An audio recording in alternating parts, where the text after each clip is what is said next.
नमस्कार दोस्तों, स्वागत है आपका एक बार फिर से दिव्य एग्जाम के इस प्लेटफॉर्म पे। हिंदी की सीरीज चल रही है। तो हिंदी का एक मोस्ट इम्पॉर्टेंट टॉपिक आपके सामने दिख रहा है जिसका नाम है अलंकार। हिंदी में सबसे टफ टॉपिक अलंकार मानी जाती है, लेकिन अब आपके लिए बिल्कुल ये आसान कर दिया जाएगा। ध्यान से सुनना है। और इस अलंकार को मैं जो स्टार्ट कर रहा हूँ, इसका ये पार्ट 1 है। पार्ट थ्रू मतलब पार्ट 4 तक ये कंप्लीट हो जाएगा। इसको ध्यान से देखिएगा। एक बात और, अगर इस वीडियो की पीडीएफ चाहिए तो आपको जो है कि हमारे टेलीग्राम चैनल से जाके डाउनलोड करनी होगी। टेलीग्राम चैनल्स का नाम मैं लिख देता हूँ, कैपिटल लेटर में है सब।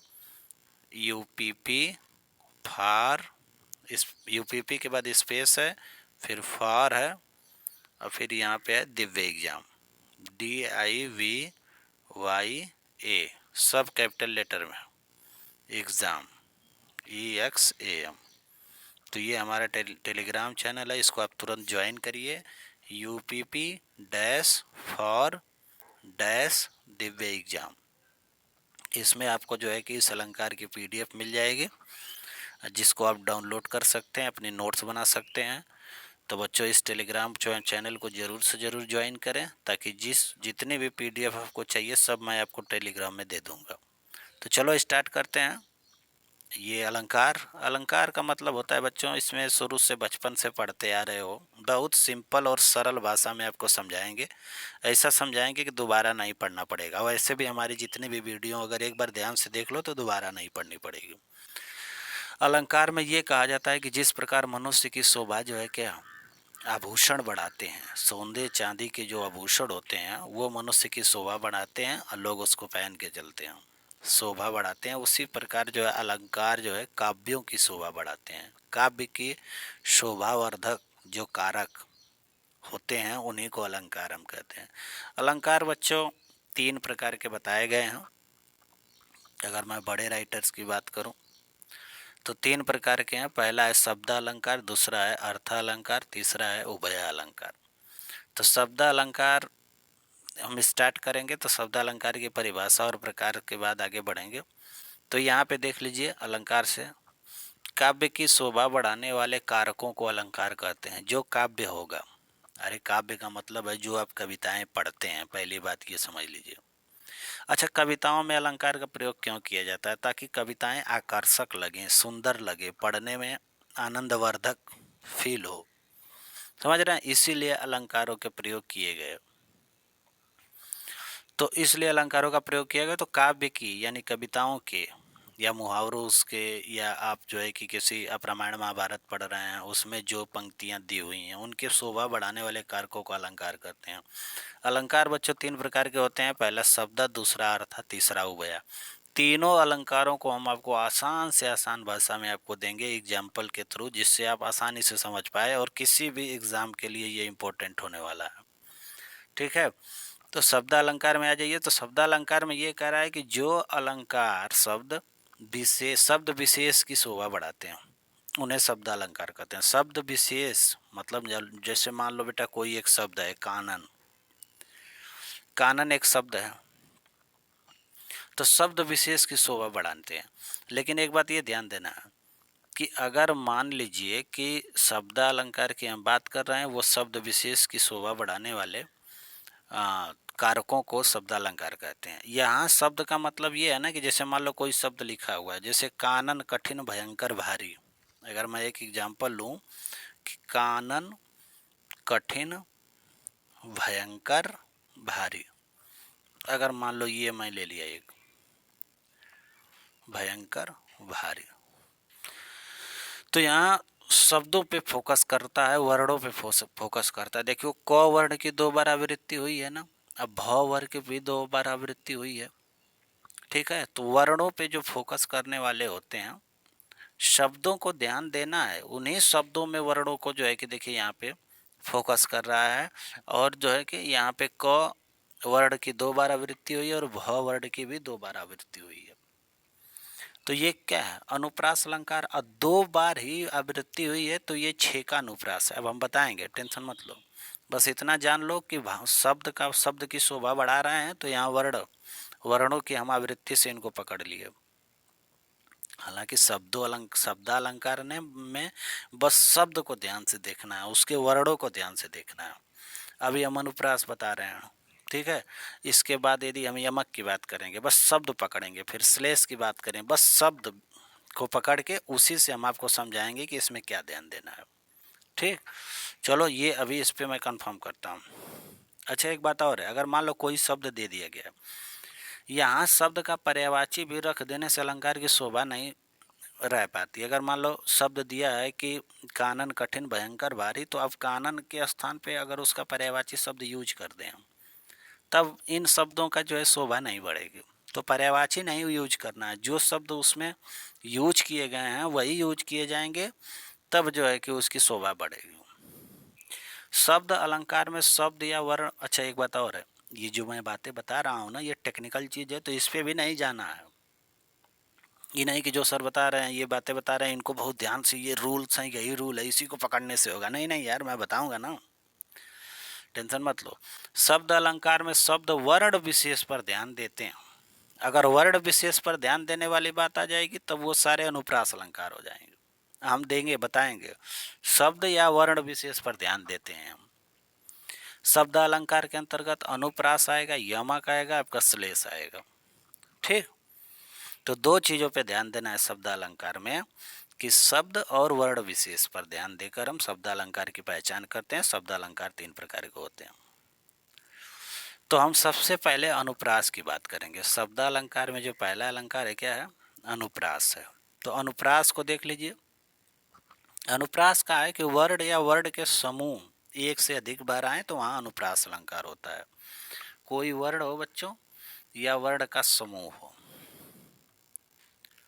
वर्ण का कोई समूह हो, ठीक है, जो एक से अधिक बार आए, जहाँ जो है किसी वाक्य में या किसी पंक्ति में, सॉरी, किसी पंक्ति में एक से अधिक बार आए, तो वहाँ वो क्या होता है? अनुप्रास अलंकार कहलाता है। तो अनुप्रास अलंकार कितने प्रकार के होते हैं? तो अनुप्रास अलंकार बच्चों 5 प्रकार के होते हैं। पहला प्रकार आप देख लीजिए क्या है इसमें। पहला प्रकार है यहाँ पे छेकानुप्रास, दूसरा है वृत्त्यनुप्रास, तीसरा है आपका श्रुत्यनुप्रास, चौथा है लाटानुप्रास और पांचवा है अंत्यानुप्रास। तो अलंकार 5 प्रकार के होते हैं, ठीक है। छेकानुप्रास, वृत्त्यनुप्रास, श्रुत्यानुप्रास, अंत्यानुप्रास, ठीक है, और पांचवा क्या है? लाटानुप्रास। एक बात और है, ये जो छेका, वृत्त्यानु, श्रुत्यानुप्रास, अंत्यानुप्रास, लाटानुप्रास, इसको देख के भड़कना नहीं है। ये बहुत भड़काऊ चीज़ नहीं है। भड़काऊ चीज़ लोग बताते हैं, मैं आपको सिंपल वे में बताऊंगा। इससे पहले जितनी बातें बताई थी, उसमें कुछ आपको नहीं ध्यान देना है, बस 2 बातें ध्यान देना है कि जिस प्रकार अलंकार का महत्व क्या है, कि अलंकार पंक्ति में, कविताओं में शब्दों, वर्णों के माध्यम से उसमें जो अलंकार लगे होते हैं, उससे उस शब्द या उन पंक्तियों की शोभा बढ़ती है, उनकी सुंदरता बढ़ती है, उनके सौंदर्य प्रभावित होते हैं। अलंकार 3 प्रकार के हैं, शब्द अर्थालंकार और उभयालंकार। शब्दालंकार में भी 2-3 अलंकार हैं। पहला हमने बताया अनुप्रास, दूसरा यमक, तीसरा क्या बताया था? श्लेष। तो हम सबसे पहले अनुप्रास अलंकार देखेंगे। तो अनुप्रास अलंकार में हमने कहा है कि वर्णों की आवृत्ति एक से अधिक बार होती है। अनुप्रास अलंकार देखेंगे तो उस अलंकार या उस पंक्ति में जितने भी शब्द होंगे, समझ रहे हैं, उसमें वर्णों पर ध्यान देना है। तो अनुप्रास भी आपका 5 प्रकार का हो गया, छेका, वृत्त्या, श्रुत्या, अंत्या, लाटा। अब अनुप्रास में वर्ण को हमको पकड़ना है, तो छेका में भी वर्ण होंगे, इसमें भी वर्ण होंगे, इसमें भी वर्णों की बात होगी, इसमें भी वर्णों की, और 5वें वाले में भी वर्णों की। तो छेका में आ जाइए। एग्जाम्पल से मैं बता रहा हूँ, ये छेकानुप्रास का एग्जाम्पल है। छेकानुप्रास का मतलब है कि वर्ण की आवृत्ति, एक वर्ण की एक बार आवृत्ति होगी बस। जैसे हरिसा हीरा छाड़ी के करे आन की आस। अब यहाँ ह और ह, एक वर्ण ह है, इसकी एक ही बार आवृत्ति। अब एक ही बार आवृत्ति का मतलब एक वर्ण का 2 बार आना। आवृत्ति का मतलब उसका रिपीट होना। बाकी कहीं रिपीट हुआ है? हाँ, क और क का रिपीट हुआ है। और कहीं रिपीट हुआ है? अ और अ का अब रिपीट हुआ है। यानी एक वर्ण 2 बार से ज़्यादा नहीं आया। उसी को छेकानुप्रास कहेंगे। ठीक है, दो ह है, दो क है और दो अ है, दो क है आया है, दो ह आया है। हम बस वर्ण को पकड़ेंगे क्योंकि शब्द अलंकार में या तो वर्ण या तो शब्द, इन्हीं को पकड़ के काम करते हैं। और दो कितने हैं, अ है, तो दो क दो ह दो अ, दो से ज्यादा नहीं, वही छः का अनुप्रास होगा। ठीक, ये हो गया छः, छः का अनुप्रास। एक बात सुन लो बच्चों, जैसे ही तुमको एग्जाम हॉल में क्या बोलते हैं कि किसी भी अलंकार का एग्जाम्पल या कोई पंक्ति पढ़ना, तो सबसे पहले तुम बच्चों शब्द और अर्था दो ही टाइप के विशेष अलंकार होते हैं। तो शब्द अलंकार को पहले दिमाग में रख लेना कि किसी वर्ण की आवृत्ति नहीं है, आवृत्ति वर्ण की होगी तो वो अनुप्रास में आएगा। तो अब इस बात को ध्यान देना कि दो बार, दो दो बार आए हैं कि दो से ज़्यादा बार आए हैं। अगर बस दो दो बार आया होगा तो छः का अनुप्रास पे टिक लगाना है। वृत्त्यानुप्रास का एग्जाम्पल देख लीजिए। पहला छः का हमने बता दिया, दूसरा वृत्त्यानुप्रास। वृत्त्यानुप्रास में चारु चंद्र की चंचल किरणें, च 3 बार आया है। अगर कोई एक वर्ण दो से ज्यादा बार आए तो वहां क्या हो जाएगा, वृत्त्यानुप्रास। जैसे गंध गंध गुलाब को गवही गाह कौन, यानी ग का 1 2 3 4 5 बार, यहाँ ग 5 बार है, यहाँ च जो है 3 बार है। तो यानी दो बार अगर आए तो छः का, और दो से ज्यादा बार आए तो वृत्त्या, बस। जैसे भटक भावनाओं के भ्रम में भीतर ही था भूल रहा, भव जो है 1 2 3 4 5 बार भव आ रहा है। तो छेका में एक वर्ण दो बार से ज्यादा नहीं आएगा। वृत्त्या में एक वर्ण दो से ज्यादा बार आएगा, 3 बार 4 बार 5 बार 6 बार भी आ सकता है। और तीसरा आपका है श्रुत्यानुप्रास। श्रुत्या का एग्जाम्पल देख लीजिए। तुलसीदास सहित निस दिन देखत तुम्हारी निठुराई, ये है। इसमें एक बात ये पकड़ना है ना, देखो त है, त है, त का, म का, द का, स का, त म द स ल, इनकी बातें हो रही हैं। तो ये जो वर्ण है ना बच्चों, ये वर्ण कंठ दंत और मुर्दा इत्यादि से बोले जाते हैं। तो त ल स द स त न न द त, ये सब चीज़ों का जो है कि बार बार ये सारे वर्ण एक किसी पंक्ति में हो तो वहाँ पे हम श्रुत्यानुप्रास कहते हैं। दंत व्यंजन से, जो दंत से बोले जाने वाले जितने व्यंजन हैं वो किसी एक ही पंक्ति में दिए हों तो वहाँ श्रुत्यानुप्रास होता है। छेकानुप्रास में दो बार, वृत्त्यानुप्रास में दो से ज़्यादा बार आए वर्ण कोई, ठीक है, 3 बार 4 बार 5 बार। श्रुत्या में न त स ल द न त, ये सब वर्ण जो है कि अगर दिया हो तो वहाँ श्रुत्यानुप्रास है।